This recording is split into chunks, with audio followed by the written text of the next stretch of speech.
आयुष्मान खुराना कुछ ऐसे चुनिंदा एक्टर्स में से एक हैं जिन्होंने अपने दम पर बॉलीवुड में अपना एक मुकाम हासिल किया है और अंधाधुन में की गई उनकी एक्टिंग उनके करियर की बेस्ट परफॉर्मेंस मानी जा सकती है, जिसमें उन्होंने एक अंधे लड़के का किरदार निभाया है और इसे लोगों ने खूब सराहा भी था। पर यह ऐसे ही पॉसिबल नहीं हो पाया।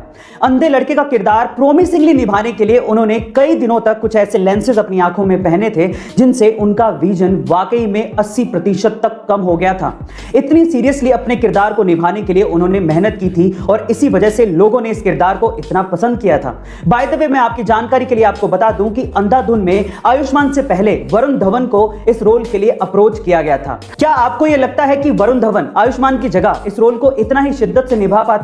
अगर मैं आपसे कहूं कि अगर आपको अपनी किस्मत बदलनी है तो ये बनियान पहन लो, या फिर अगर मैं आपसे कहूं कि अगर आपको अपना दिमाग तेज करना है तो ये टॉफी खा लो, तो आप मुझ पे हंसेंगे। लेकिन बहुत बड़ी बड़ी कंपनियां ऐसे ही आपको एडवर्टाइज करके या सेलिब्रिटी के थ्रू बुलवा के आपको सामान बेच भी रही हो और आप बनियान खरीद के पहन भी रहे हो और टॉफी खरीद के खा भी रहे हो। विश्वास नहीं होता? लक्स कोजी, अपना लक पहन के चलो, ऐसे कह के वो बनियान को लक से जोड़ रहे हैं। लक्स कोजी, अपना लक पहन के चलो बाबा।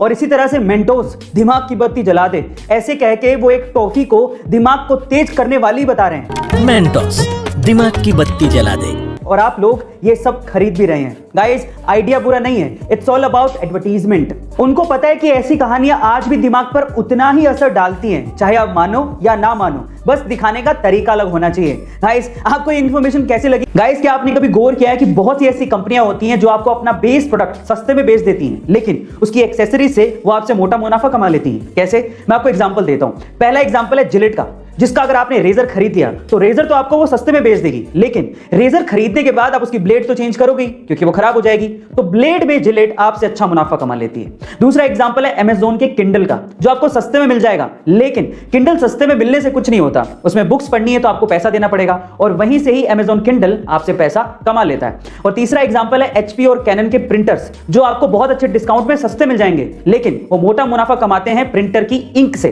क्योंकि आपको प्रिंटर में रिफिल करने के लिए इंक तो चाहिए, तो वहां से वो आपसे अच्छा मुनाफा कमा लेती हैं। गाइस, यही होती है कला, मुनाफा कमाने की या पैसा कमाने की। गाइस, आपको ये जानकारी कैसे लगी? ये बात है 1980 की, जब महाराष्ट्र के जलगांव डिस्ट्रिक्ट के अमलनेर गांव में रहने वाले मोहम्मद अनवर के पिता की अचानक से मौत हो गई। उनकी मौत के बाद पीछे जायदाद में एक खेत था जिसे मोहम्मद अनवर के अलावा 3 भाइयों में बराबर से बांट दिया गया, लेकिन मोहम्मद अनवर ने उस जमीन के टुकड़े को 80,000 रुपए में बेच दिया और एक ब्रोकर सतीश शाह के कहने पर 10,000 रुपए विप्रो कंपनी में इन्वेस्ट कर दिए और 100 शेयर्स विप्रो कंपनी के खरीद लिए। 1980 में किया गया ये इन्वेस्टमेंट आज 40 साल बाद 1500 करोड़ रुपए में बदल चुका है, जिसमें से 200 करोड़ रुपए तो सिर्फ डिविडेंड के तौर पे मोहम्मद अनवर को मिले हैं। गाइस, ये है पावर इन्वेस्टमेंट की। तो आप किस चीज का इंतजार कर रहे हैं? इन्वेस्टमेंट करिए। जब भी आप अपनी कार या 4 व्हीलर को हाई स्पीड पे दौड़ाते हैं तो आपके फ्यूल की खपत भी डबल हो जाती है, और हाई स्पीड पे दौड़ाते वक्त अगर कार की खिड़कियां भी खुली हैं तो 10% ज्यादा ईंधन वेस्ट होता है। इसीलिए जब भी आप हाई स्पीड पे कार को दौड़ाएं तो कार की खिड़कियां बंद कर लें। बाय द वे, मैं आपकी जानकारी के लिए आपको बता दूं कि जब भी आप अपनी कार को 45 किलोमीटर पर आवर से 75 किलोमीटर पर आवर पे दौड़ाते हो तो उस वक्त आपके कार की ईंधन की कंजप्शन लोवेस्ट होती है। गाइस, ये इंफॉर्मेशन आपको कैसे लगी चैट सेक्शन में जरूर लिखिएगा और ऐसे अमेजिंग वीडियोस के लिए यूट्यूब पे हमारे चैनल को सब्सक्राइब